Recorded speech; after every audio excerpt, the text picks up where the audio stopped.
Kei te whai hua te kaupapa rapu pirihimana Māori hou a te Manatū Pirihimana, I nā koa e ruarau ngā tono kua tai atu ki te Manatū. I te whakataetae kapa haka o te motu I Rotorua ngā pirihimana Māori I tērā wiki, e whakatairanga ake ana I tā rātou kaupapa rapu pirihimana Māori hou.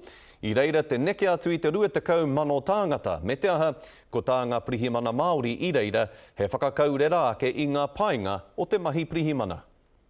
He tini ngā mata I rehita ki ngā pirihimana o Aotearoa hei āpiha I te taiopenga o te mata tini. We managed to secure 164 applicants for those people who are interested in joining the New Zealand Police. So, in our view, it was a resounding success. He whakaaro tiho he anō o tōna kia toko maha ake ai. Ngā Māori e tono ana ki ngā pirihimana, Hio e kaore tērā I whai kiko. So my thoughts were if I could set up a table outside of those tents, and as the performers who were chiselled looking, who were fit and healthy looking, would come off the stage and a little bit breathless, then I could get them to sign on the dotted line.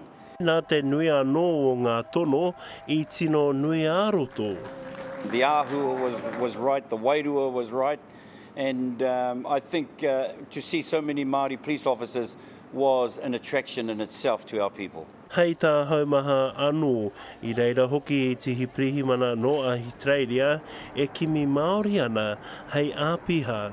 I know that the skills and the attributes that each of those police officers bring to this particular role and the changing demographics in Australia makes them well sought after. Kei te tino karawhiu ngā pirihimana ki te tiki atu I ngā tāngata Māori, ngā tāngata rānei no ngā mautere kia tū hei āpiha. Kei te manako anō a haumaha, kia eke te toko maha o ngā pirihimana Māori mautere hoki ki te whā rau. Anzac Pikia, Te Karere.